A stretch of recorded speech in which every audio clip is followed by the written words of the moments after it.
Amén. Gloria a Dios. Bien, estaba disfrutando tanto de la primera sesión que si la congregación está de acuerdo, vamos a dar lugar al doctor Rafael para que vuelva a ocupar el púlpito. ¿No? ¿No quiere, hermano? El hermano nos acaba de enseñar estando enfermo. Y digo, gloria a Dios, ¿no? ¿Cómo enseñará cuando no está enfermo? Bendito sea el Señor. Así que muchas gracias, obispo. Obispo Alcántara, ha sido un manjar. Gloria a Dios por su palabra, ¿eh? Nos hace bien, ¿verdad? Bendito sea el nombre de Dios. Ok, título de esta sesión. La autoridad de Dios en la historia del pueblo del Señor. La autoridad de Dios en la historia del pueblo del Señor. Ayer en mi ponencia hice una conexión entre la autoridad de Dios y su palabra. Y vamos a ver que a lo largo de la historia, Dios usa su palabra autoritativa con el fin de demostrar, exhibir los músculos de su santa autoridad.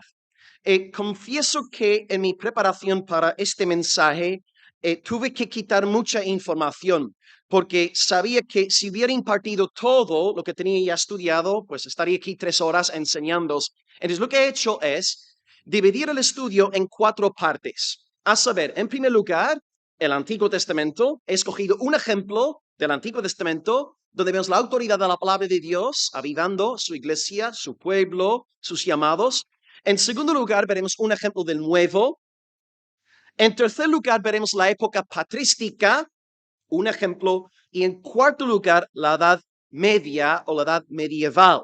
Mi sueño hubiera sido luego hablaros de la reforma, de la época moderna y luego de la época contemporánea. Pero de nuevo, sé que no he estado a la talla, no he podido resumir todo. Así que básicamente, si Pastor Martín está de acuerdo, vamos a tener otra conferencia en 2023 y el pastor Will puede hablar sobre la reforma, la edad media y la edad contemporánea. Así que básicamente me estoy invitando a la conferencia del año que viene, si el pastor está de acuerdo. Amén, amén, sí. Vale, hoy. Gracias, hermanos. Amén. Pastor, la congregación ha hablado, ¿eh? Así que como doctor Rafael hay que hacer caso. Gloria a Dios. Ok, tengo 4 puntos en este estudio hoy. Punto 1, el rey Josías. Punto 1, el rey Josías. Punto 2, el día de Pentecostés, que vimos también con el pastor Martín. 3, Juan Crisóstomo, edad patrística. Y número 4, Juan Wycliffe, edad media. Ok, repito el bosquejo de hoy. Número 1, el rey Josías. Número 2, el día de Pentecostés. 3, Juan Crisóstomo. Y número 4, Juan Wycliffe. Y vamos a ver que en estas épocas diferentes, Dios usó su palabra para reformar y avivar a su pueblo en momentos distintos de la historia. Por tanto, decimos hoy al Señor, oh Dios, muéstranos ahora tus santos músculos. Exhibe tu santa autoridad a través de la proclamación de tu palabra. Y la iglesia de Dios dice, amén, aleluya. Ok, amados. En primer lugar, el rey Josías, Antiguo Testamento. Podéis encontrar el relato de Josías en 2 libros del Antiguo Testamento. Segundo de Reyes 22 al 23 y en Segundo de Crónicas 34 al 35. Repito, Segundo de Reyes 22 al 23 y Segundo de Crónicas 34 al 36. 35, perdón. Él nació en un contexto de gran apostasía. Su padre Amón era un apóstata.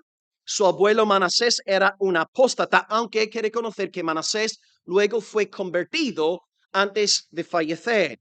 Pero este varoncito Josías se puso a buscar a Dios a la edad de 16 años después de haber sido salvado por el poder del Dios de David. Y antes de pensar en el avivamiento y la reforma que se dieron bajo el reinado de Josías, hay que acordarnos de que fue Dios quien levantó a Josías. Es verdad, Dios usó a Josías para avivar, pero Dios también se encarga de levantar a un siervo según su santa soberanía. Así que Dios sí se encarga de avivar su obra, pero también debemos entender que aún antes de avivar, aún antes de reformar la obra, Dios está levantando a siervos para que dichas reformas se den. Dios es soberano. De nuevo, voy a resumir de forma escueta todo lo que he estudiado sobre Reyes y Crónicas, y voy a resumir el reinado de Josías en 4 palabras, empezando por la letra L. Así nos será más fácil entender el mensaje.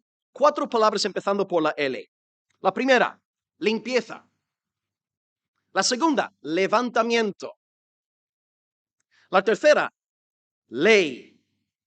Y la cuarta, liberación. Repito, limpieza, levantamiento, ley y liberación. La primera L, limpieza. Josías busca al Dios de David.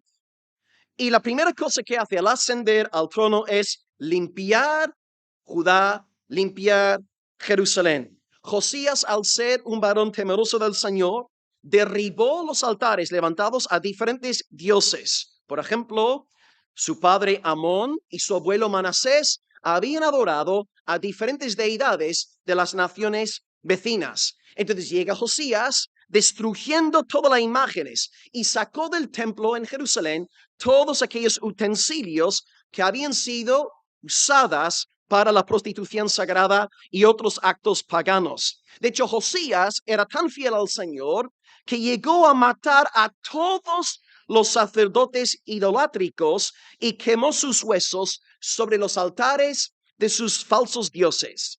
Segundo de Crónicas 34:5 resume muy bien el reinado de Josías diciendo: Josías limpió a Judá y a Jerusalén. Entonces, cuando Dios reforma, cuando Dios aviva, hay limpieza. La gente de Dios empieza a santificarse. La gente de Dios empieza a andar en pos de los caminos del Señor. Es que hay limpieza. Josías quita lo antibíblico de su reinado. La segunda L, levantamiento. Hay una limpieza y luego hay un levantamiento. Y esto tiene que ver con la restauración de la casa de Dios. Como os podéis imaginar, Amón, su padre, Manasés, su abuelo, habían abandonado la casa del Señor. ¿Por qué? Porque no eran varones temerosos de Dios. Entonces llega Josías al trono y además de limpiar la nación, echar fuera a los idólatras, echar fuera a los sodomitas, lo que empieza a hacer es levantar de nuevo la casa de Dios, reformar el templo del Señor. Y esto es lo que pasa también en momentos de avivamiento. No solamente la iglesia de Dios empieza a apartarse de lo malo y denunciar lo pecaminoso, la iglesia también empieza a levantar lo puro, lo honesto, lo amable, lo justo, todo lo que es de buen nombre. Por tanto, Josías invirtió sus fondos reales en la restauración de la casa de Dios. Y en cada avivamiento sucede lo mismo. Limpieza por un lado y levantamiento de los santos. Así que tenemos limpieza, tenemos levantamiento y ahora la tercera L, que tiene que ver con el tema de la autoridad de Dios en su palabra, L, la ley. La ley. Cuando estaban levantando la casa del Señor, después de haber quitado toda la porquería, y empiezan ya a reformar la casa de Dios, levantar todo de nuevo, un varón con un nombre un poco raro, Safán, encontró en el templo un ejemplar de la ley de Moisés. Y cuando llevaron el libro de la ley delante de la presencia de Josías, él rascó sus vestiduras, dándose cuenta de que su pueblo se había apartado grandemente de los caminos del Señor. Entonces, en tiempos de avivamiento hay limpieza, hay levantamiento de lo sano. ¿Por qué? Porque la palabra de Dios vuelve a ocupar el lugar central en la vida del pueblo del Señor. Y Dios, al ver las lágrimas de Josías, le dirigió una palabra profética. Y está registrada, de hecho, en 2 de Reyes 22, versículo 18, donde está escrito: por cuando tú oíste las palabras de este libro, y tu corazón se enterneció, y te humillaste delante del Señor, cuando oíste lo que yo he pronunciado contra este lugar y sus moradores, que vendrán a ser asolados y malditos, y rascaste tus vestidos, y lloraste mi presencia, yo también te he oído, dice el Señor. Por tanto, he aquí, yo te recogeré con tus padres, y serás llevado a tu sepulcro en paz, y no verán tus ojos todo el mal que yo he de traer sobre este lugar. Dios entonces demuestra aquí que Él está con los quebrantados y humildes de corazón, que se someten a su palabra, su propia sabiduría, a la palabra del Señor, porque Isaías 66:2 nos dice que Dios mora con aquel que tiembla ante su palabra. Acto seguido, ¿qué hace Josías después de recibir la palabra de Dios? Él se encarga de que toda la nación reciba el mensaje del Señor a través de la lectura de la ley de Moisés. Este acto, Josías estaba diciendo simbólicamente que el rey en Judá no soy yo, soy un delegado del verdadero rey, del rey de reyes, del Señor Dios Todopoderoso. Y Josías se encargó de que por todo el territorio de Judá, que hubiera, por así decirlo, predicadores itinerantes enseñando los principios de la ley. Y el pueblo de Dios en respuesta juró lealtad al Dios de Abraham, Isaac y Jacob. Así que en avivamiento, en tiempos de reforma, hay limpieza, hay levantamiento de los santos y hay un redescubrimiento del poder de la palabra de Dios, su santa autoridad. Y ahora la cuarta L, liberación. Mientras leían el libro de la ley, Josías se dio cuenta de algo, que Israel no estaba celebrando la Pascua. Y él entonces, después de oír las palabras de la ley, volvió a instituir a nivel nacional la celebración de la Pascua. Ahora, creo que no hace falta explicaros a vosotros, amados hermanos, que la Pascua tiene que ver con la conmemoración de la liberación de Egipto. ¿Os acordáis, verdad? Los israelitas colocaron la sangre del cordero en los postes y los dinteles de sus casas, y luego el ángel de la muerte no entró en sus casas. Ellos fueron librados de la muerte. Y después Dios abrió el mar y salieron victoriosamente disfrutando de liberación.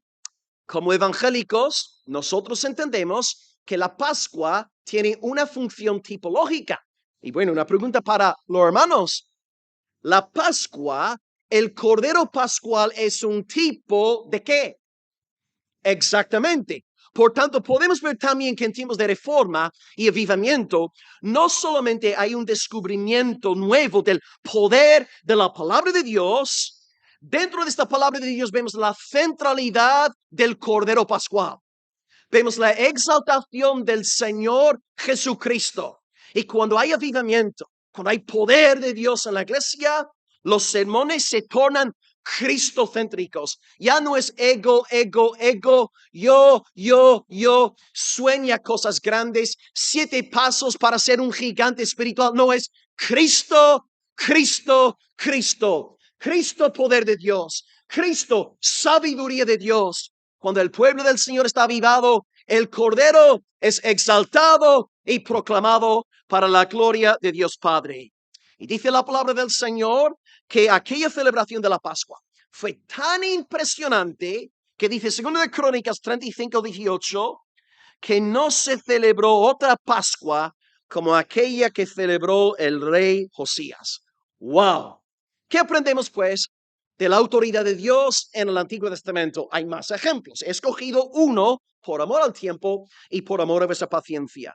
Aprendemos que cuando hay reforma, cuando hay avivamiento, vemos limpieza en el pueblo, vemos levantamiento de los santos, vemos la ley, es decir, la palabra de Dios, y dentro de la palabra encontramos el meollo, el núcleo, la médula, que es Cristo crucificado y Cristo resucitado. Dios avivó su pueblo por medio del poder de la palabra. Aleluya, amén. Bien, ahora un segundo ejemplo. Esta vez estamos en el Nuevo Testamento y el pastor Martín nos habló bastante sobre Hechos 2 ayer. Estamos ahora con el día de Pentecostés, un texto que, bueno, conocemos a fondo, Hechos capítulo 2.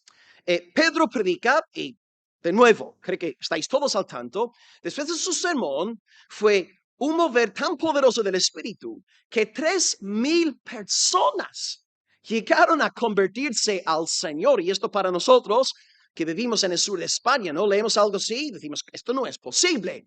Pero cuando Dios está soplando, todo es posible. Él puede resucitar a los muertos. Él puede salvar a 3,000. De hecho, nuestro Dios, si quisiera, podría salvar a 3 millones de españoles hoy en la península ibérica.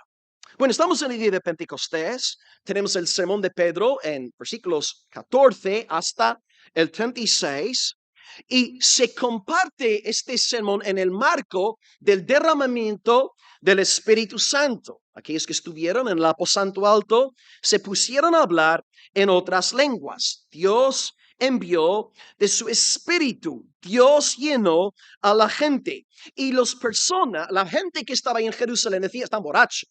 O sea, están ebrios. Y claro, Pedro dice, no pueden estar borrachos, porque son las 9 de la mañana. Ahora, esta lógica no funcionaría en Irlanda del Norte, porque hay la gente, bueno, el hermano Matthew puede decir en Inglaterra, ¿no? La gente ya está borracha a las 9 de la mañana, pero por lo menos en Israel hubo más temor del Señor, y Pedro dice, no están borrachos. Lo que pasa es que esto es el cumplimiento de lo que anunció Joel, diciendo, en los postreros días, dice el Señor, derramaré de mi espíritu sobre toda carne. Entonces Pedro arranca el sermón diciendo que el derramamiento es el espíritu, no es borrachera.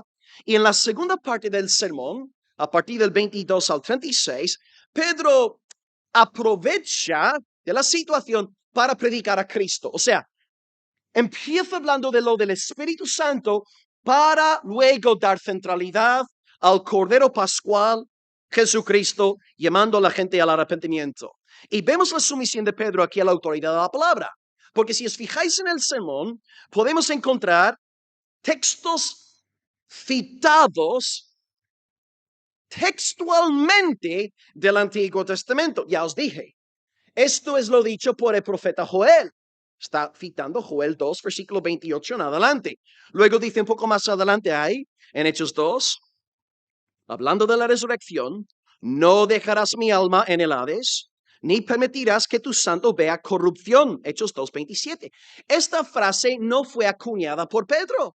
Él encontró aquella frase en el Salmo 16. Aleluya, gloria a Dios. Hay pastores en la reunión también. No, amén, aleluya. Salmo 16 está citando textualmente una palabra profética de Dios. Y luego un poco más adelante dice, dijo el Señor a mi Señor, siéntate a mi diestra hasta que ponga a tus enemigos por estrado de tus pies. Esto es el versículo 34 y 35 de Hechos 2. Y está citando Salmo 110, versículo 1. Y dicho sea de paso, Salmo 110 es el salmo más citado en el Nuevo Testamento. Pero este ya es información gratis y no tenéis que aumentarme el sueldo por deciros esto. Solamente lo digo para impresionaros. Así que tenemos 3 citas del Antiguo Testamento. Joel 2, Salmo 16, Salmo 110. Un varón reconoce la autoridad de la palabra del Señor y Dios bendice.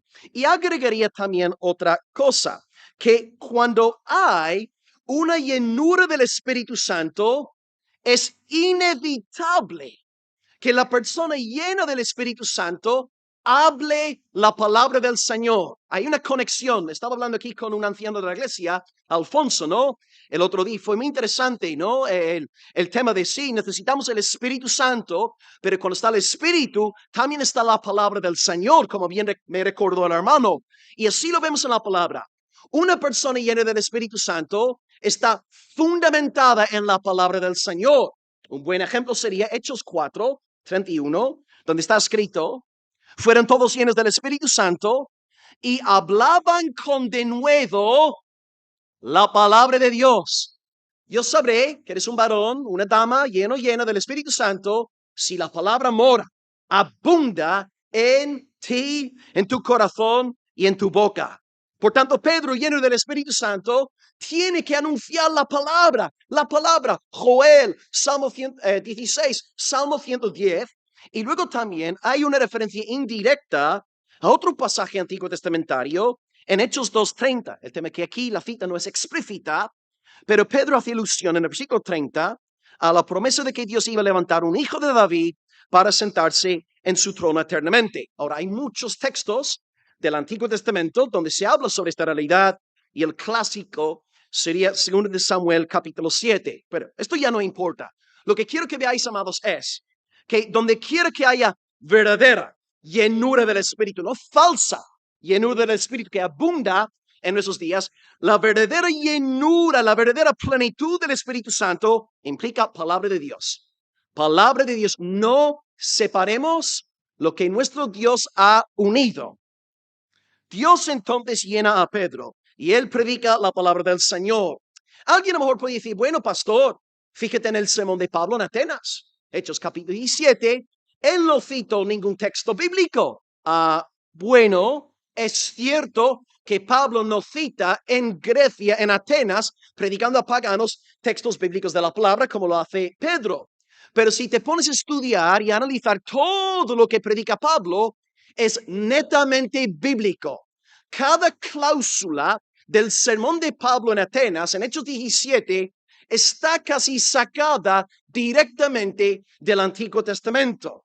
Todo lo que Pablo predica está en armonía con la revelación de Dios. Por tanto, Pedro predica la palabra. Pablo predica la palabra. ¿Y qué tenéis que hacer en Málaga, amados? Predicar la palabra del Señor.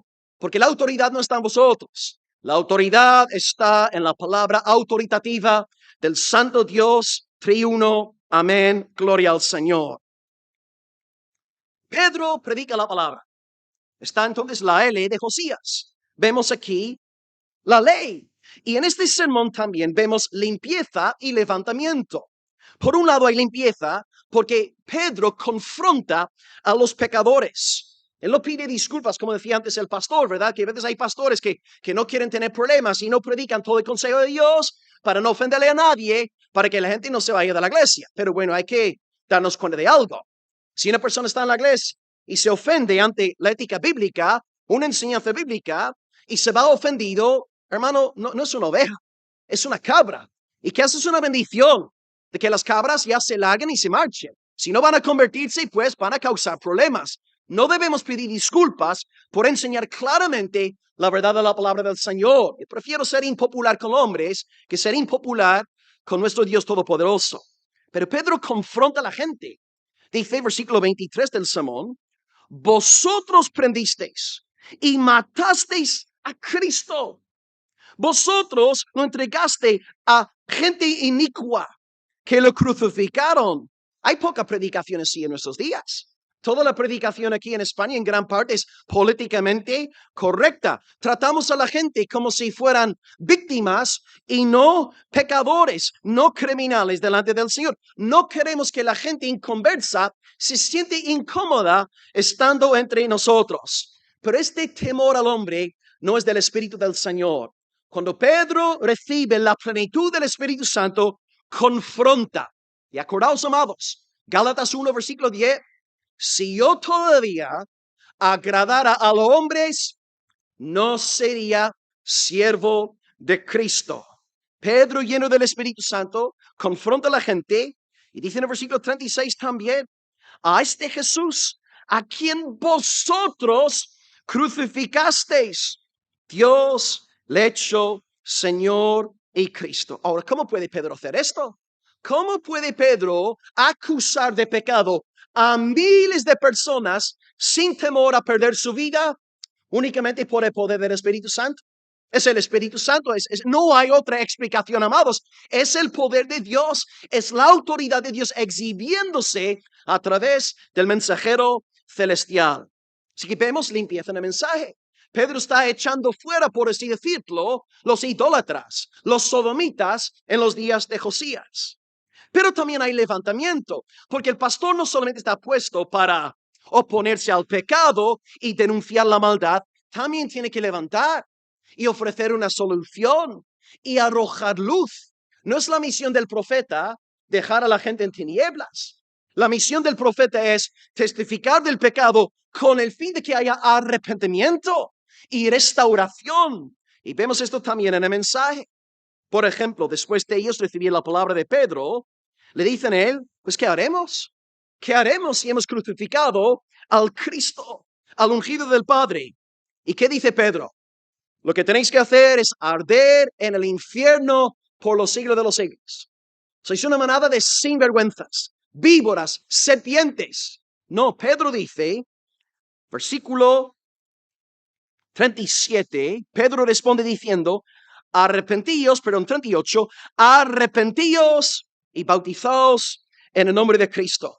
Y ahí tenemos las dos dimensiones de la conversión. Por un lado, arrepentimiento, y luego por otro lado, la fe. La fe desde luego está implícita en el mandamiento del bautismo, porque no iban a bautizar a gente sin verdadera fe en el Señor.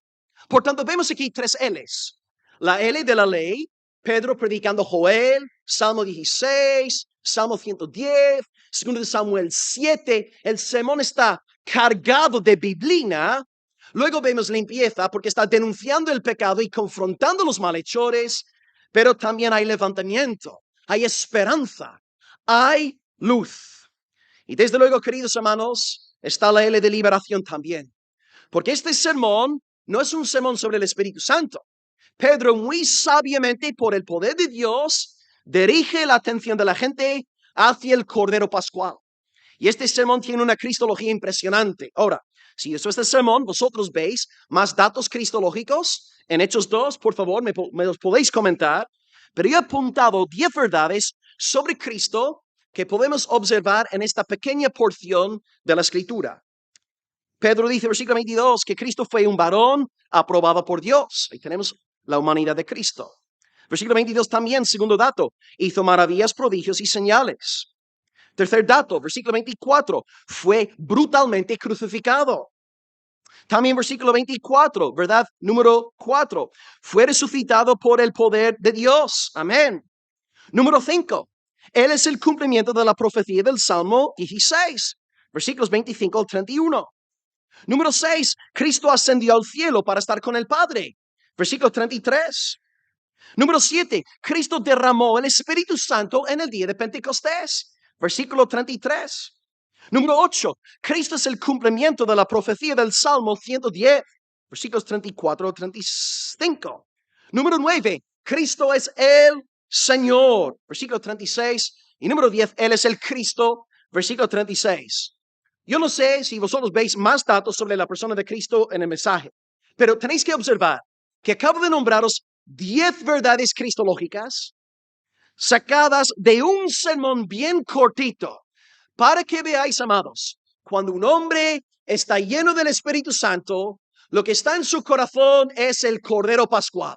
Cristo, Cristo, Cristo. La pasión de un varón lleno del Espíritu Santo, el fuego que arde en el corazón de una dama llena del Señor es Jesucristo. Es la persona espiritual, no es aquella que anda hablando de sus maravillosas experiencias semana tras semana. Esta semana, pastor, mis pelos se pusieron de gallina, ¿verdad? Y esto es maravillosamente espiritual. No. Bíblicamente, la persona más llena del Espíritu Santo es la persona que está enamorada del Señor Jesucristo. Vive, por así decirlo, intoxicada, si me permitís la expresión, intoxicada de Cristo. Como un hombre enamorado, ¿no? Incluso los norirlandeses, que somos más duros y más, ¿verdad? Pero cuando un norirlandés se enamora, ve rosa por todos lados, se convierte en poeta, se dirige a su amada como mi palomita, mi tórtola, mi ovejita, mi vaquita, ¿verdad? Hacemos estas cosas cuando de verdad estamos enamorados. Y en el reino espiritual, un varón lleno del Espíritu Santo predica a Cristo, vive para Cristo, anuncia a Cristo, se olvida de sí mismo y se deleita en la gloria del Salvador. Por tanto, amados, hemos visto las 4 L's de Josías en Pentecostés. Cuando Dios obra con autoridad entre su pueblo, entre su iglesia, hay ley, levantamiento, limpieza y liberación, la persona del Señor. Yo creo que hasta este punto de mensaje todos me habéis seguido y que sí, todos estáis familiarizados con los textos que he manejado. A lo mejor habéis aprendido algunos datos nuevos. Pero ahora voy a entrar en un terreno completamente virgen para a lo mejor algunos de vosotros. La meta es hablar sobre la historia del pueblo del Señor. Hemos visto Antiguo Testamento, Josías, Nuevo Testamento, Pentecostés. Y ahora voy a hablaros en puntos 3 y 4 sobre la historia de la iglesia. En tercer lugar, hablaré sobre la época patrística. Y en cuarto lugar, sobre la edad medieval. hubiera querido desde luego hablar sobre la Reforma, sobre la época moderna y sobre la contemporánea, pero bueno, ya como vamos a tener la conferencia ya el año que viene, pues ya está, vuelvo y seguiré con este mensaje. Gloria a Dios, amén. Ok, tercer lugar, Juan Crisóstomo. Si queréis un buen libro sobre la historia de la iglesia en español, están aquí los hermanos de Peregrino, tienen el clásico de Justo González, que ahora lo tienen en un solo tomo, que son los tres en un solo tomo, y luego también, ahí está, lo estoy viendo, que me lo van a regalar. Si queréis, sí, dámelo, lo voy a enseñar a los hermanos. Este precioso hermano de México me ha regalado un libro que gloria a Dios, gracias. Y en este punto de mensaje, yo voy a estar sacando, de hecho, información de este libro en inglés, que recién me entero de Peregrino, que lo han traducido al español y van a sacar el segundo tomo en agosto, septiembre, ¿no? Por ahí. Pero bueno, independientemente de fecha, ¡viva México! ¡Aleluya! Gloria a Dios por los mexicanos. Amén. Gracias, hermano. 2000 años del poder de Cristo.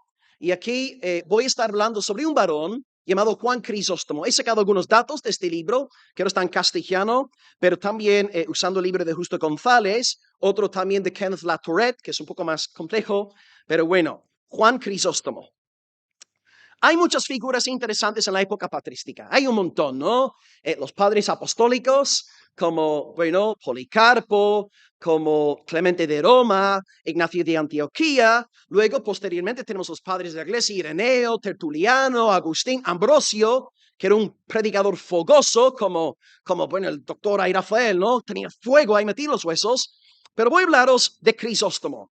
Él es, bueno, Juan de Constantinopla, pero lo llaman Juan Crisóstomo porque en griego Crisóstomo significa literalmente boca de oro. O sea, predicaba la palabra de Dios con tal poder que salía metafóricamente hablando oro de su boca. No es que tuviera polvo de oro en su lugar de culto, como en algunas iglesias contemporáneas. No, salía oro metafóricamente hablando de su boca. Sus fechas son 349 al 47, ¿ok? 349 hasta 407. Él fue criado por su madre porque su padre tristemente murió cuando apenas era un infante. Recién nacido, perdió a su papi. Su madre era una jovencita piadosa, temerosa del Señor, y cuando él tenía entonces 18 años, Dios le salvó. Nació un fuego en su corazón por estudiar la palabra de Dios y por dar a conocer el evangelio a otros. Había estado estudiando derecho, pero después de su conversión quería entregarse a la causa del Todopoderoso. Entonces, ¿qué hizo? Pues donde él vivía en aquel entonces, él estaba en una ciudad llamada Antioquía, empezó a juntarse, congregarse en una iglesia trinitaria hay en la ciudad. El pastor se llamaba en aquel entonces el pastor Melecio. Y él se juntó con los trinitarios y tenían que unirse al aire libre porque los arrianos se habían apoderado del templo cristiano de la ciudad.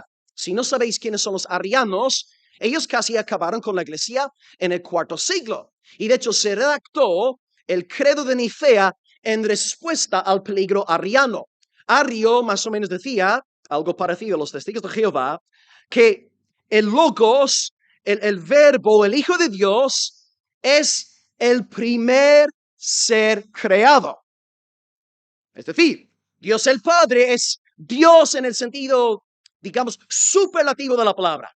Pero la primera cosa, la primera entidad creada por el Padre fue el Hijo. Y por medio del Hijo, Dios luego creó las demás cosas. Y no hace falta deciros que el Espíritu Santo también no es Dios en el sistema arriano. Por tanto, ahí está el varón de Dios, Juanito, siendo enseñado por Melecio, un fiel predicador trinitario, y se puso a estudiar con el copastor de la iglesia, un varón llamado Diodoro. Y gracias a la influencia de Diodoro, Juan aprendió sobre el estudio de la escritura en su contexto gramático histórico. O sea, en cierto sentido, Juan Crisóstomo era proto-protestante, porque nosotros como protestantes aceptamos el método de interpretación gramático histórica. ¿Por qué es este método importante? Porque en aquel entonces, en otra ciudad imperial, Alejandría, predominaba lo que llamamos el método alegórico. Y ahí está Clemente de Alejandría, ahí está Orígenes, que tengo un libro ahora de él en casa que estoy ahora leyendo. Y el problema con estos predicadores es que hacían lo que hacen muchos hoy día detrás del púlpito. Ellos suben al púlpito no para exponer el texto bíblico. Tienen su idea, tienen su visión y manipulan la palabra de Dios para que la escritura diga lo que ellos quieran que diga. Y el problema con la lectura alegórica es que la Biblia, como decía Calvino, se convierte en una pelota de tenis, que tú puedes hacer con la escritura lo que bien te dé la gana. Entonces, el método gramático histórico respeta la escritura en su contexto original y permite que el predicador saque oro de la cueva de la palabra de Dios. Por tanto, cuando el pastor sube al púlpito, no está predicando su visión, sus ideas, sus sueños, está predicando sola escritura. Y la iglesia es edificada en el consejo de Dios y no en la imaginación creativa del predicador. Providencialmente, pues, Dios colocó a Juan en Antioquía bajo Diodoro para aprender a exponer las escrituras correctamente. Y en el año 380, el pastor Melecio nombró a Juanito como diácono en la iglesia. Y 6 años más tarde, el sucesor de Melecio, un varón llamado Flavio, le nombró presbítero. Y como bien nos enseñó el doctor Rafael antes, presbítero, anciano, ¿verdad? Obispo, pastor, sirven como sinónimos. Y esto significa que él tenía acceso al púlpito. Juan ya podía empezar a predicar la palabra de Dios. Y en muy poco tiempo, cuando llegó al año 398, Juan era el predicador más conocido del lado oriental del imperio. Por medio de la fiel exposición de la palabra, Dios transformó vidas de multitudes ahí en Antioquía.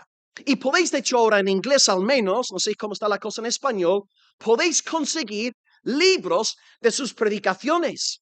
Por ejemplo, cuando estuve ahí en Antioquía, en inglés podéis descargar en PDF online sus exposiciones a los Salmos, los Evangelios de Mateo, de Juan. De hecho, ahora en casa yo estoy leyendo sus exposiciones sobre Juan porque estoy predicando en mi iglesia local, Palabra de Vida Almería, sobre el Evangelio de Juan.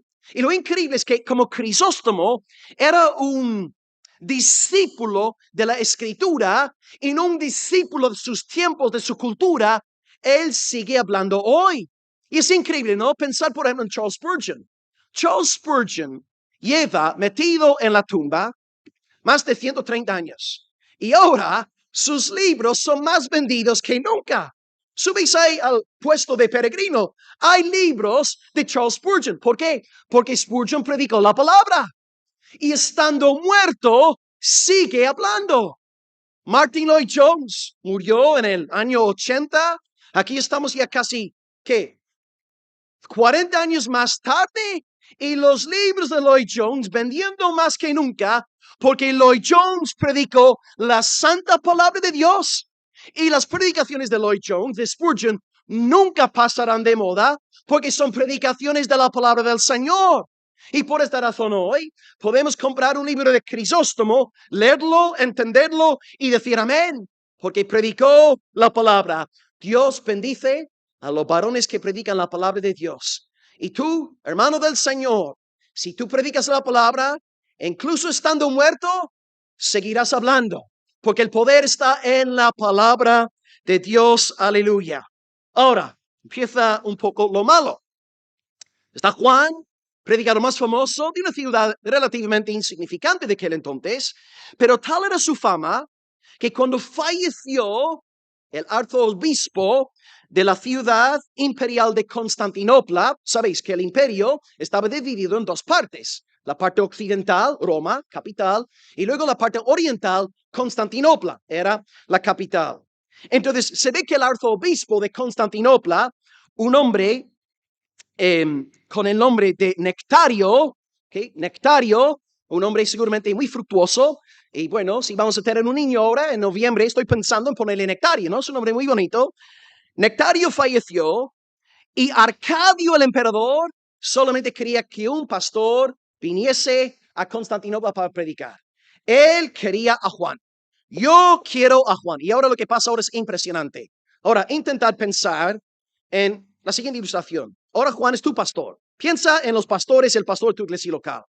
Lo que hizo Arcadio fue enviar un grupo de soldados imperiales, entraron en Antioquía y secuestraron al pastor y lo llevaron a Constantinopla. Y toda la gente encantada viene Juan de Antioquía para predicarles la palabra, todos súper contentos. ¿Os imagináis esto?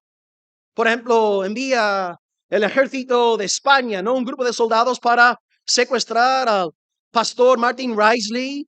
Le llevan ahí a Madrid para ser predicador. ¿Qué haces? Que ahora, gracias a Dios, no tenía esposa, no tenía tampoco hijos, así que no tenía, ¿no? Él tenía el don de continencia, ¿verdad? Hay algunos que tienen el don de la incontinencia, pero él tenía el don de la continencia y por tanto él se sometió. Él vio la mano del Señor providencialmente obrando en aquella situación, se sometió y se convirtió en el nuevo predicador de la ciudad imperial. Y acto seguido empezó a reformar, empezó a predicar la palabra de Dios y ahora empiezan los problemas. Pero claro, la gente había oído de la fama de Juan, pero no les gustaba su doctrina. Él confrontaba como hacía Pedro. ¿Y qué pasa? Todo el mundo ama a Paul Washer. Paul Washer, magnífico predicador. Aleluya, glorias por Paul Washer. Pero muy pocos quieren que Paul Washer sea el pastor de su iglesia local. Vamos a una conferencia y escuchamos a Washer. Aleluya, amén. Pero luego me dejan paz. Vemos a Juan Crisóstomo con fama, un hombre ultra conocido, y ahora llega como pastor de la iglesia de Constantinopla. Y él predicó la palabra, puso fin a los abusos de Nectario, él dejó de celebrar disipación, fiestas, invirtiendo dinero cristiano en banalidades, y él empezó a abrir orfanatos, lugares de residencia para leprosos, para los abandonados. Él construyó nuevos hospitales, edificó el que ya había en la ciudad y empezó a hacer enemigos porque seguía predicando la misma doctrina desde el púlpito. Tenemos que la gente en Constantinopla no sabía muy bien lo que predicaba y se ve que causó un revuelo en una predicación sobre Colosenses porque se dirigió a las mujeres adineradas de la iglesia diciéndoles a ellas que ¿cómo podéis, mujeres cristianas, usar utensilios de plata para limpiar vuestros traseros mientras vuestros hermanos pobres en Cristo mueren de frío? Y él les dijo, y causó un escándalo en la ciudad, vosotras mujeres estáis más preocupadas por vuestro excremento que por vuestros hermanos sin ropa, sin comida. ¡Wow! Con razón el pueblo común y corriente amó a su nuevo pastor. Pero, ¿qué pasó con los adinerados? Se volvieron contra el pastor Juan y las mujeres adineradas enseguida le cogieron manía. Y en otra ocasión vinieron algunas damas a la iglesia vestidas de forma no muy, ¿qué adjetivo puede usar? Piadosa, decorosa, muy bien. Y él decía en medio del sermón, vosotras mujeres venís aquí vestidas más bien como rameras y no como fieles esclavas de Cristo. ¿Os podéis imaginar? Siglo XXI, tu pastor, mañana aquí en este púlpito, dice a las damas de la iglesia, os vestís como unas prostitutas. ¿Qué va a pasar con la iglesia?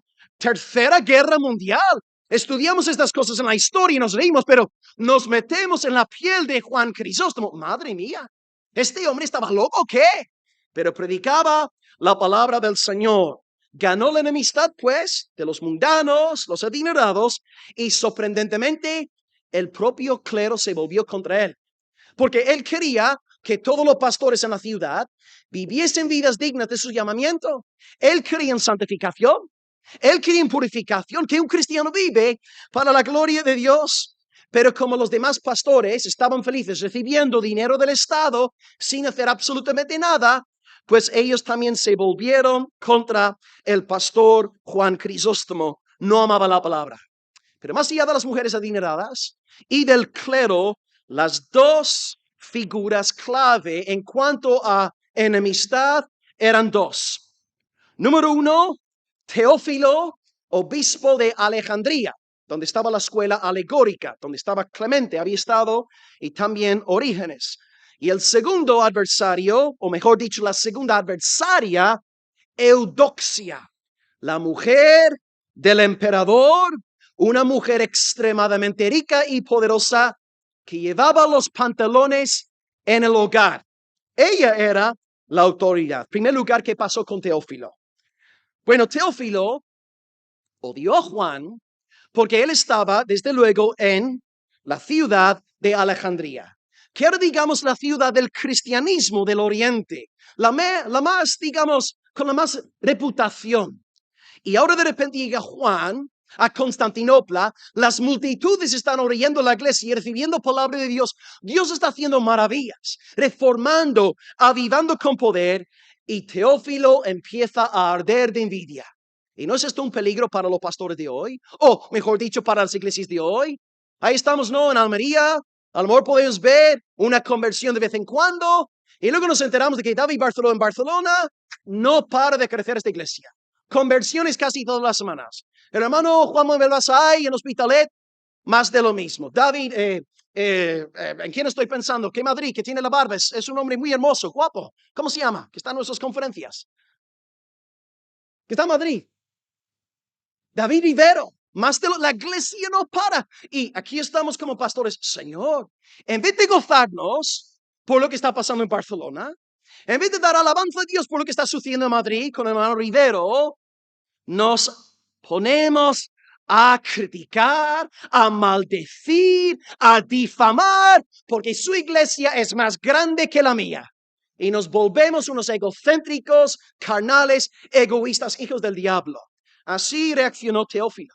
Un hombre saludable, cuando se entera de la prosperidad del evangelio en otra ciudad, glorifica al Señor. Entonces me entero de lo que está pasando con David Barceló y Juan Manuel Vaz. ¡Aleluya! ¡Gloria a tu nombre, Señor! Me entero de lo que está pasando con David Rivero Madrid. ¡Oh, bendito sea tu nombre, amado Dios! Ahora, ¿puede Dios hacerlo en Málaga? ¿En Almería? Amén, sí puede. Pero vamos a alabar a Dios independientemente de si lo haga o no lo haga, ¿entendéis? Nuestro corazón es un corazón del reino del Señor. Teófilo no aguantaba a Juan y entonces empezó a juntarse con las iglesias de diferentes ciudades imperiales y empezó a juntarse con toda la gente que estaba en contra de él, el propio clero hay en Constantinopla, y convocó un concilio cuando se estaba quedando en el palacio de Eudoxia, y este concilio no oficial condenó a Juan por ser supuestamente avaro, codicioso, mujeriego y violento, entre unas cuantas cosas más. Arcadio aprobó el veredicto del concilio no oficial. ¿Por qué? Porque la mujer mandaba en casa. Eudoxia no aguantaba a Juan y por tanto Arcadio expulsó al varón de Dios de la ciudad. Pero cuando llegaron los soldados para sacarle de la iglesia, que es Santa Sofía, que está ahí hasta el día de hoy, aunque está ahora bajo poder de los musulmanes, cuando llegaron los soldados a la iglesia, salieron todos los hermanos de la ciudad a proteger al pastor y no podían pillarle. Entonces Juan mismo tomó la decisión de rendirse voluntariamente a las autoridades y lo exiliaron al sur del Mar Negro. Teófilo había triunfado. Acabó con Juan. Y el segundo enemigo o enemiga era Eudoxia, una hija del diablo.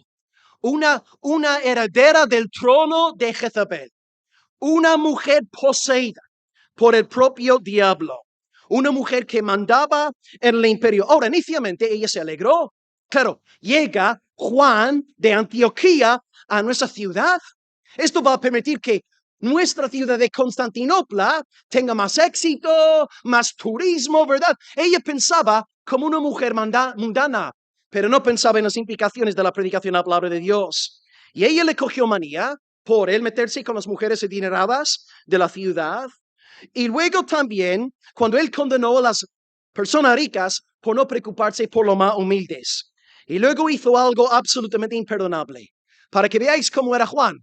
Se ve que, y a lo mejor no me vais a creer, pero lo hizo, Se ve que un día la emperadora había confiscado una viña de una viuda ahí en la ciudad de Constantinopla.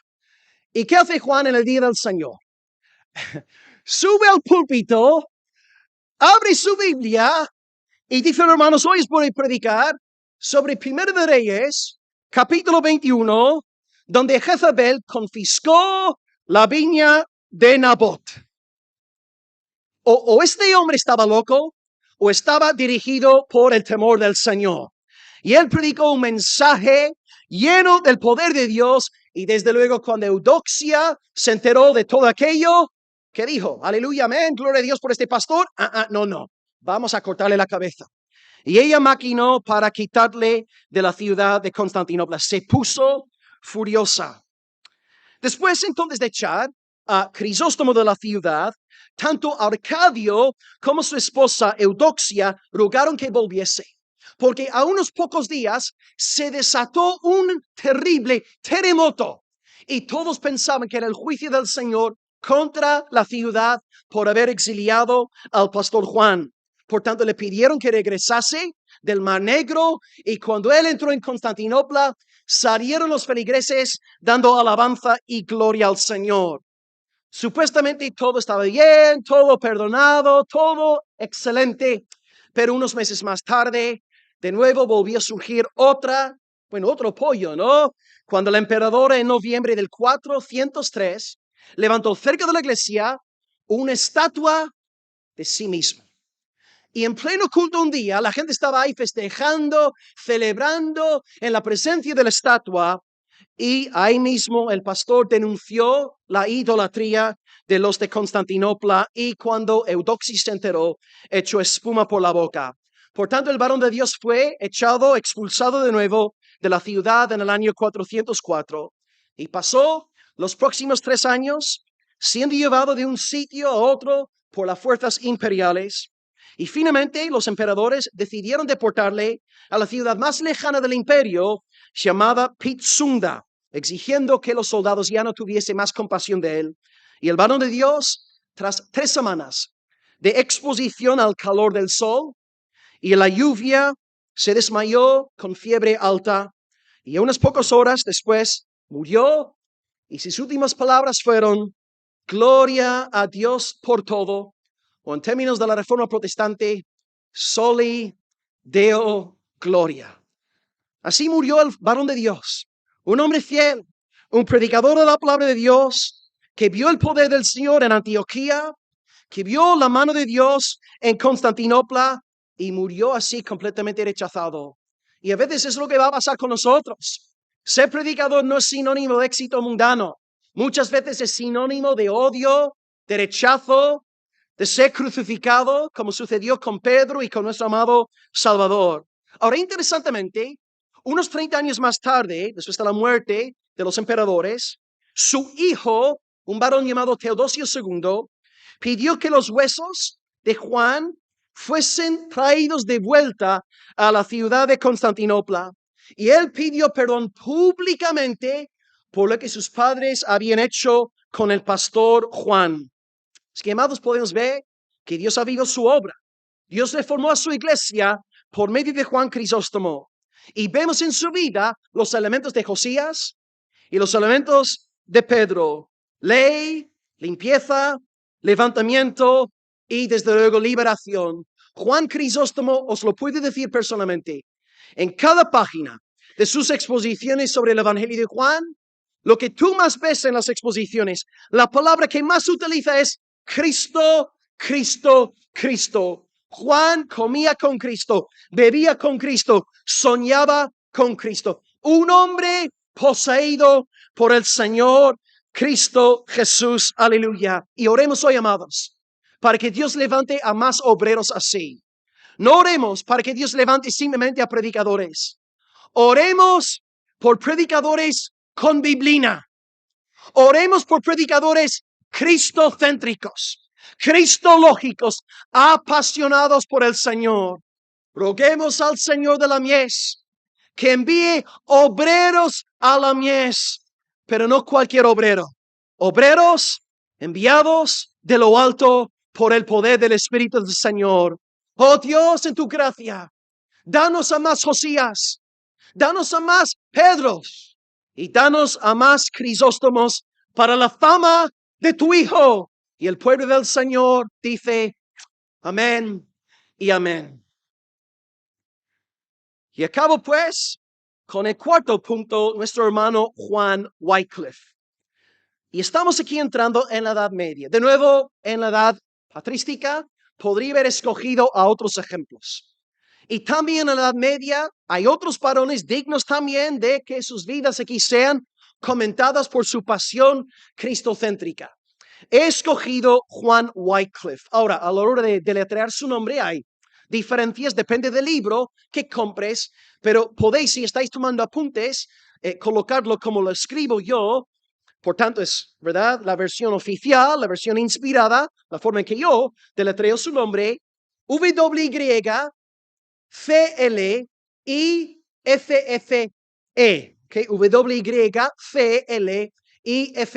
Pero podéis encontrar su nombre, pues, deletreado de otras maneras. John Wycliffe o Juan Wycliffe. Sus fechas: 1328 a 1384. 1328 al 84. Y él es conocido hoy día como el llamado Lutero de la Reforma. Vivió en la época medieval, no en la Reforma. Ok, algunos datos sobre Wycliffe, y no estaré aquí tanto tiempo como en el punto sobre Crisóstomo, porque creo que como regla general, los evangélicos conocéis mejor a Wycliffe que a Crisóstomo. Wycliffe, ¿quién era? Pues gracias por la pregunta. Él era profesor de filosofía y teología en la Universidad de Oxford, en Inglaterra. Se hizo famoso por medio de unos tratados sobre el llamado señorío, y tenía algo que ver con lo que predicó el pastor Martín anoche. Su teología decía que, en cuanto al señorío de bienes, que Dios da al Estado y a la Iglesia y a diferentes instituciones ciertos derechos que ellos tienen en virtud de ser puestos por el Señor. Pero según la doctrina de Wycliffe, si algún administrador abusa del señorío que tiene, que ejerce, sus propiedades, bienes, dinero, etcétera, pueden ser quitados y dados a otros. Ahora, claro, cuando un doctor en teología enseña algo así en plena época católica en la iglesia medieval, ¿qué pensáis que dijeron los nobles ingleses? Pues aleluya, porque ellos están pensando, bueno, si la iglesia católica no es fiel a la palabra de Dios, lo que podemos hacer con la doctrina de Wycliffe es apoderarnos de los bienes de la iglesia católica y hacer que sean nuestras. Ellos estuvieron felices, pero ¿qué pasa? Con el paso del tiempo, no se dieron cuenta de que la doctrina de Wycliffe también iba en contra de su propio dominio sobre las posesiones recibidas. Entonces, la doctrina que convirtió a Wycliffe en un predicador doctor famoso a nivel nacional también a la larga provocó muchísima enemistad y la gente abandonó al hermano. Ahora, más allá de la esfera sociopolítica, hoy día conocemos a Wycliffe principalmente como un reformador de la Iglesia del Señor. Y él, después de ser expulsado por su doctrina de Oxford en 1381, él pasó los últimos años de su vida reformando la iglesia en un pueblo de Inglaterra llamado Lutterworth. Lutterworth. Y si ponéis en Google Lutterworth, podéis ver algunas imágenes de aquel pueblo. Y ahí, por medio del estudio de la palabra de Dios, empezó a abrazar doctrinas peligrosas. Doctrinas que tú y yo damos por sentadas como protestantes. Pero en la época de Wycliffe era todo revolucionario. ¿Qué cosas tenemos en mente? He apuntado algunas cositas. En primer lugar, como buen agustiniano, Wycliffe defendió que la iglesia verdadera en su esencia es invisible.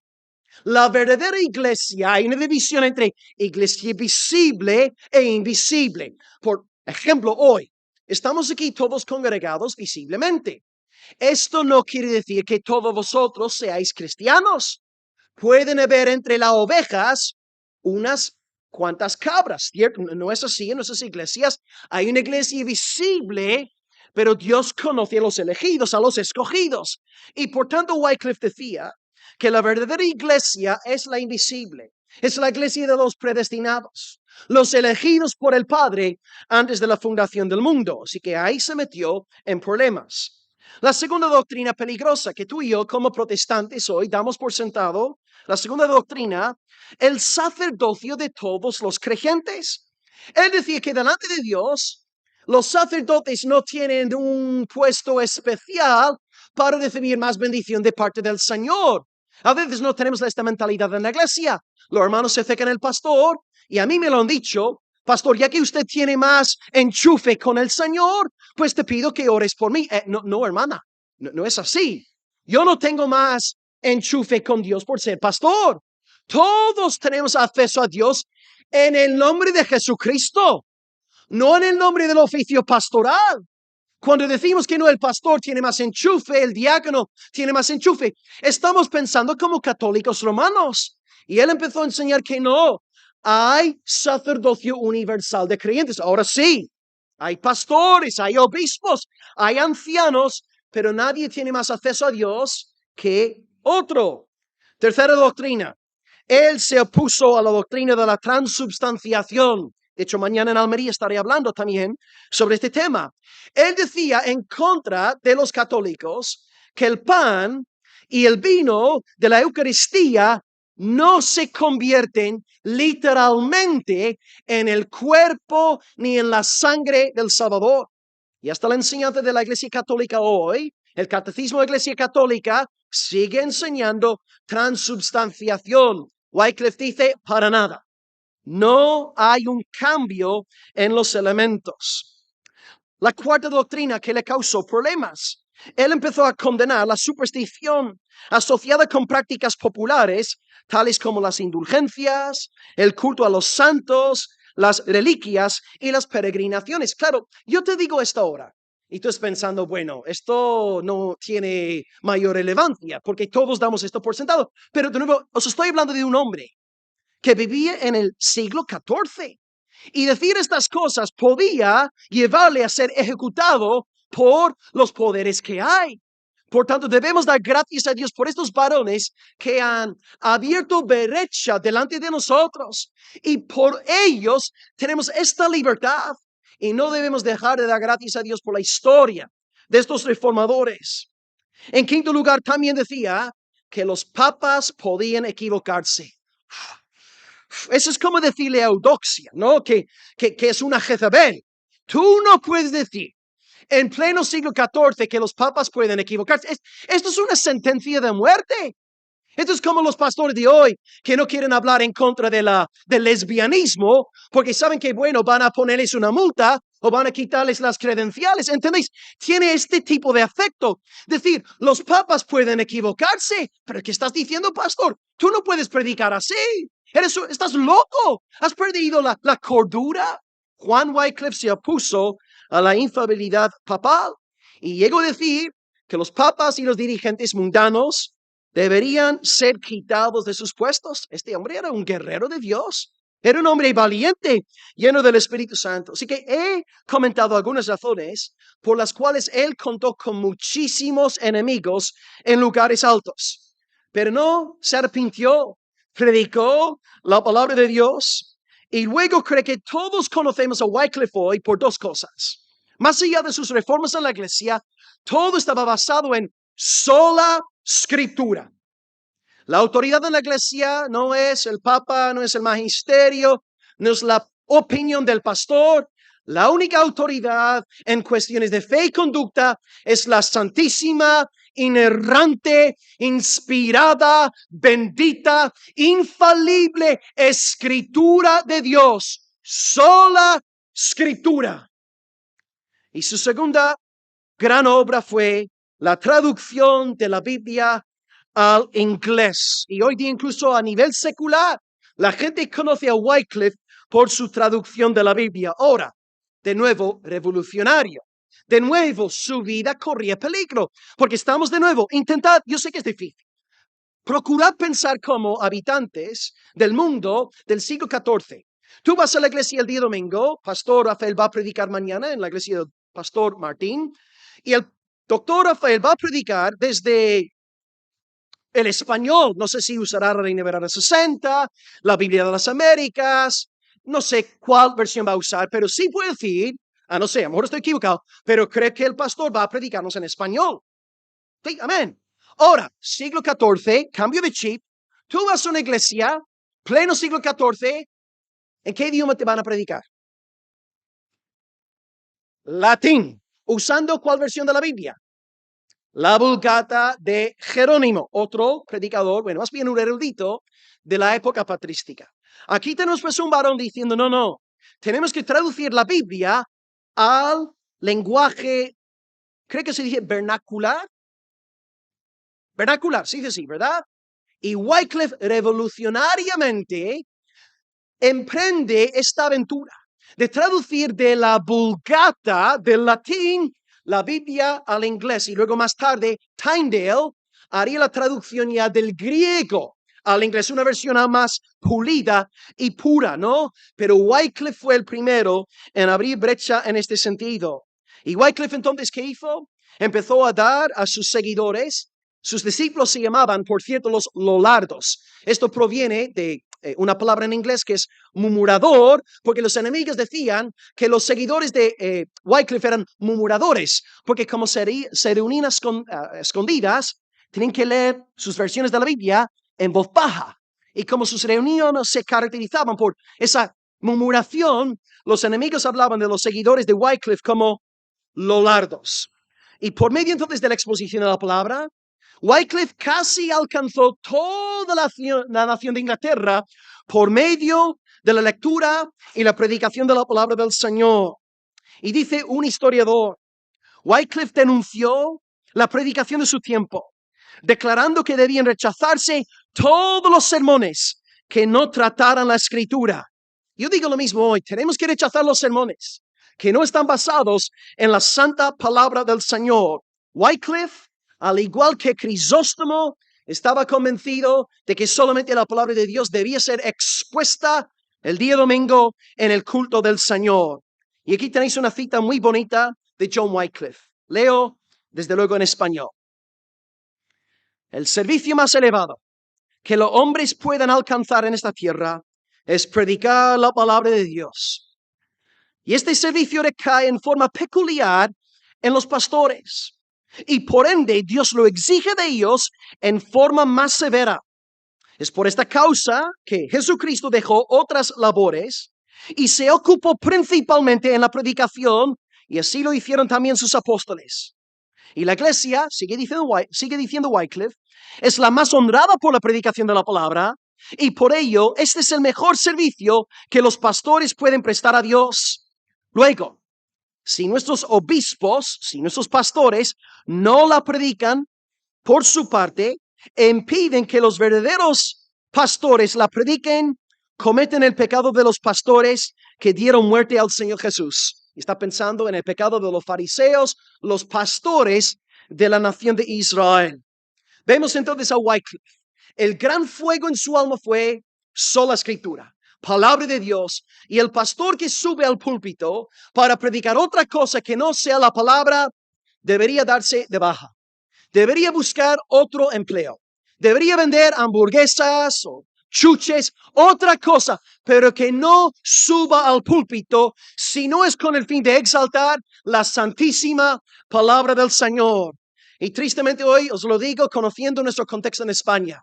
Hermanos, hay una minoría de iglesias que están realmente predicando la palabra de Dios, que están exponiendo las escrituras como Dios manda. Y os animo, amados, a orar, a recibir la carga hoy de pedir al Padre que levante iglesias bíblicas, que prediquen la sana doctrina de sola escritura. Wycliffe vivió entregado a este sueño y murió con la palabra de Dios llenando la nación de Inglaterra con la dulce fragancia del Evangelio de Jesucristo. Y bueno, creo que todos ya sabéis que los lollardos fueron brutalmente perseguidos, muchos martirizados, muchos fueron a la hoguera por sus convicciones bíblicas y por denunciar la corrupción de la iglesia institucional.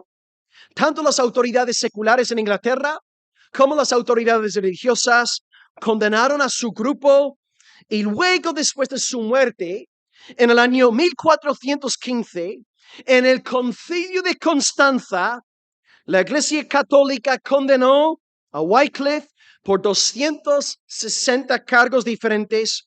Y aquí cito textualmente al historiador Latourette. El concilio ordenó la quema de sus escritos y mandó que sus huesos fuesen exhumados y arrojados del campo santo. Y este edicto fue puesto en marcha en 1428, es decir, más de 40 años después de su muerte. Wycliffe y sus seguidores fueron considerados como la escoria de la tierra. Por tanto, si tú hoy vas a tomar en serio la predicación de la palabra de Dios, vas a contar con el amor de las ovejas. Yo sé que cuando predico la palabra de Dios, que gano a enemigos, sé que las cabras se enfadan conmigo, pero también sé al mismo tiempo que las ovejas de Dios me aman. Y cuando bajas del púlpito después de exaltar a Cristo y predicar la palabra, las ovejas, ¿verdad?, tienen ganas de besarte. Quieren abrazarte porque están agradecidos a Dios, porque su palabra está siendo predicada. Os digo hoy, queridos hermanos, que si vais a predicar la palabra, os prometo enemistad, odio, rechazo, persecución, denuncias, difamación, falsas acusaciones, de todo, homófobos, lo que sea. Pero también os prometo el respaldo de Dios Trinitario, la aprobación del Espíritu Santo y el amor de la grey de Dios, enamorado de la predicación de la palabra de Dios. Y las ovejas no se irán a ningún lado. Juan 6, Cristo empieza a predicar cosas duras a sus seguidores galileos y de repente todos se marchan. Todos se vuelven para su lugar de procedencia. Y Cristo se fija en sus discípulos. Dice, chicos, ¿queréis iros también? Increíble. Cristo no dice, por favor, no os vayáis. Voy a predicar cosas más suaves. Pide disculpas, soy un treintañero, soy un poco radical, soy un poco inmaduro, tengo que pulirme un poquito, por favor, ten misericordia de mí. No, chicos, ¿queréis iros también? ¿Queréis marcharos? Y luego dice Pedro algo que solamente puede ser confesado por un varón en quien mora el Santo Espíritu de Dios. Señor, ¿a quién iremos? Si solamente tú tienes palabras de vida eterna. Predica la palabra. Sé fiel a la palabra. Eudoxia se irá echando espuma por la boca. Teófilo te va a llamar de todo en las redes sociales. Tenlo por seguro. Pero las ovejas se quedarán y te tendrán cubierto con sus oraciones congregacionales. Y para un pastor, para un predicador, hay pocas cosas más dulces que bajar del púlpito y la abuelita de la iglesia te dice, pastor, estoy orando por usted. Oh, hermana, esto es para un pastor un beso del Dios Altísimo.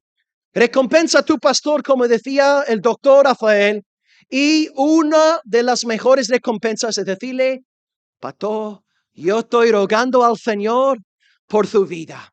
Amén. Gloria a Dios. Ahora, yo no quisiera dejaros con algo triste, enemistad, odio, denuncias. Os dejo con algo impresionante.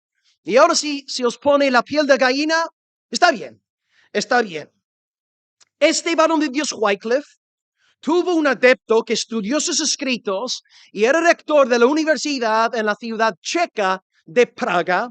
Y esta universidad sigue en pie hasta el día de hoy. Y este hombre en concreto es uno de mis héroes. Su nombre es Juan Hus. H-U-S-S. Bueno, hay algunos libros que lo deletrean con una S. Sus fechas son 1370 a 1415. Ahora, interesante. Concilio de Constanza, 1415, que condena a Wycliffe. Ya está muerto, pero lo condena.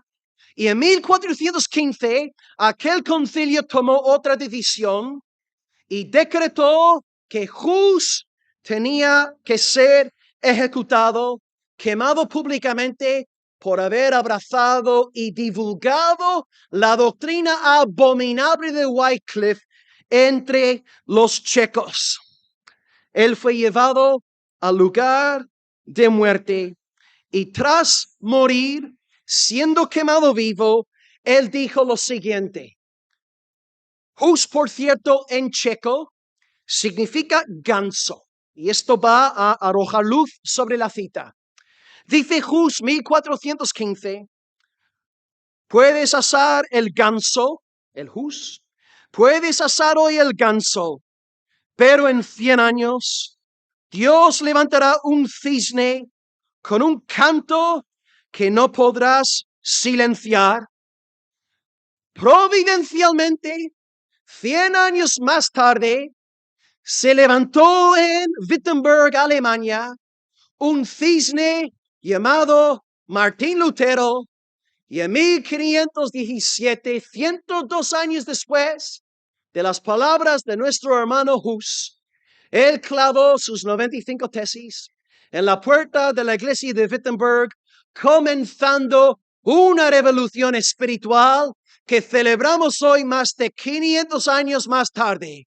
Queridos hermanos, los cielos y la tierra pasarán, pero la palabra de nuestro Dios no pasará. La hierba se seca, sí. La flor se marchita, pero la palabra de Dios permanecerá por los siglos de los siglos. Porque aquí tenemos algo más potente que la palabra de Pedro, la palabra de Josías, la palabra de los pastores Martín, Rafael, Roberto Sánchez, Will Graham. Aquí está la palabra del Señor Dios Todopoderoso, Creador de los cielos y de la tierra. Haga lo que haga el concilio de Constanza, la palabra permanecerá. Haga lo que haga Teófilo, la palabra permanecerá. Haga lo que haga Eudoxia, la palabra permanecerá. Haga lo que haga Joe Biden y Pelosi y Harris, la palabra permanecerá. Haga lo que haga Bruselas, Ginebra, Estrasburgo, la palabra permanecerá. Haga lo que haga el gobierno socialista de Pedro Sánchez, la palabra permanecerá, porque es la palabra del omnipotente Dios. Y la iglesia del Señor dice amén y amén. Gloria al Todopoderoso. Oh, hermanos, ¿no os están entrando ganas de bailar? ¿No tenéis ganas de besar al pastor? Venid, aleluya, ven, besadme, hermanos. Dios es grande y su palabra es miel a nuestro paladar. Por tanto, acabo con una palabra de exhortación. Ad fontes, a las fuentes, a la fuente, a las sendas antiguas, ¿verdad, hermano? A las sendas antiguas, a la palabra de Dios. Y Dios avivará según su beneplácito. Dios reformará según su beneplácito. Así que en los días de Josías, en los días de Pedro, en los días de Crisóstomo, en los días de Wycliffe, hay un denominador común. Dios exhibe su santa autoridad en la historia de su pueblo por medio de la palabra del Señor. Y el año que viene, 2023, estoy profetizando con el espíritu de Hus. Veremos la reforma, la edad moderna y la edad contemporánea. Y el pastor Martin Reisley dice, amén. Oremos al Señor, dándole gloria por su preciosa palabra y por este estudio de la historia hoy. Oremos a nuestro Dios. Amén. Amén. Oh Señor. Oh Señor. Cuán grande eres, Dios. Padre, te amamos. Hemos visto, Señor, en la Escritura, cómo avivaste la generación de Josías por medio de la vuelta a la fuente. Ad fontes. Volvieron a la ley, encontraron la celebración de la Pascua, anunciaron a Cristo y tu pueblo experimentó gozo de tu parte. Aleluya, por reformar y avivar a través de tu palabra. Señor, tu iglesia también hoy ha visto cómo avivaste y reformaste tu obra por medio del apóstol Pedro, proclamando Joel 2, Salmo 16, Salmo 110, segundo de Samuel 7, la palabra corrió y fue glorificada. Y tu iglesia experimentó avivamiento y renovación. Oh Señor, aleluya, porque por segunda vez hoy nos enseñaste que la autoridad es en tu palabra. En tercer lugar, has instruido a tu iglesia sobre la historia.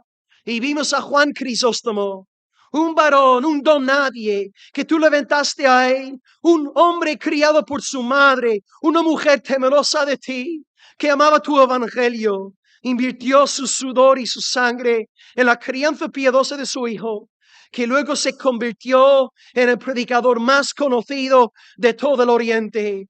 Un varón dispuesto a sufrir por amor a Cristo. Pero vimos en tu, Señor, providencia, cómo avivaste y reformaste la ciudad de Antioquía. Y cómo reformaste y avivaste la ciudad de Constantinopla. Sí, en medio de gran enemistad. Sí, en medio de dificultades y oposición. Pero tu palabra venció y tu palabra triunfó. Y 30 años más tarde, tu pueblo seguía dándote alabanza por el ministerio de un fiel profeta de Dios que hubo entre ellos. Y en cuarto lugar, hemos echado un vistazo a tu siervo Wycliffe en la Edad Media. Verdad es que él descubrió que para nosotros son elementales, pero que a él le costaron mucho sufrimiento y dolor. Dios, no permitas ahora que nuestra ingratitud nos olvidemos de este gran legado que hemos recibido de nuestros antepasados evangélicos. Que podamos dar gracias por el legado y aprender hoy que tú también a través de los Lollardos avivaste soberanamente tu obra en medio de un contexto de ultracatolicismo, porque no hay nada imposible para ti. Y hoy encontramos consuelo sabiendo que estamos en una sociedad que te odia, que escupe en tu cara, que celebra públicamente aberraciones a nivel nacional. Pero Señor, en este gran contexto, donde vemos tu ira siendo claramente exhibida, levantamos el clamor del profeta Habacuc, cuando él decía en el capítulo 2:3 de su obra: oh Señor, aviva tu obra en medio de los tiempos. En medio de los tiempos, hazla conocer. En la ira, acuérdate de la misericordia. Señor, te rogamos hoy por obreros en tu mies. No oramos por payasos. No oramos por pastores graciosos con el fin de caerle bien a la gente. No oramos, Señor, por asalariados. No oramos, como decía el doctor Rafael esta mañana, por pastores que piden disculpas cada 2 por 3 por anunciar verdades elementales de tu palabra. Dios, oramos por ministros con biblina, con corazones encendidos, dispuestos a perderlo todo por amor a la fiel proclamación de tu santo consejo. Levanta, Señor, en estos días un ejército de varones sellados con el temor de Dios, puestos para la defensa de Cristo crucificado, de Cristo resucitado. Oh Dios, envía a nuestros días un gran avivamiento de predicación cristocéntrica, cristológica, cristoforme para la alabanza de su nombre. Y sabemos, amado Dios, que tú amas tanto a tu Hijo, que tú te encargarás de que haya predicadores así entre nosotros. Y esta conferencia es prueba de ello.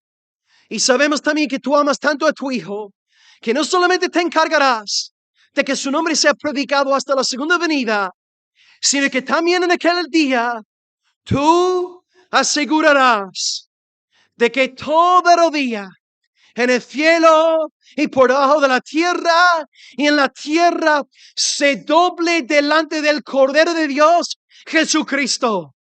Y tú también te encargarás que toda lengua confiese que Él es el Señor para tu gloria sempiterna. Oh Dios, levanta hoy a predicadores de Cristo para su gloria. Y te lo pedimos todo en su nombre. Y tu iglesia redimida dice amén y amén. Gloria a Dios. Gloria a Dios. Amén. Aleluya, Señor. Aleluya.